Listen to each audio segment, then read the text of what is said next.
புரிந்து கொள்ளுங்கள், உண்மையில் நிலத்தில் வாழும் மக்களுக்கு இந்த பயங்கரவாதம், இந்த மதவெறி என்ன என்பது புரிய ஆரம்பித்து விட்டது.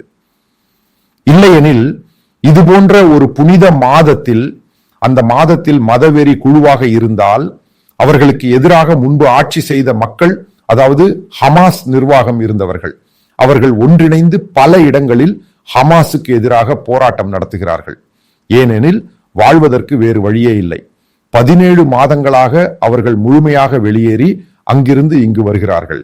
ஆனால் வருவது குண்டுகள் மட்டுமே.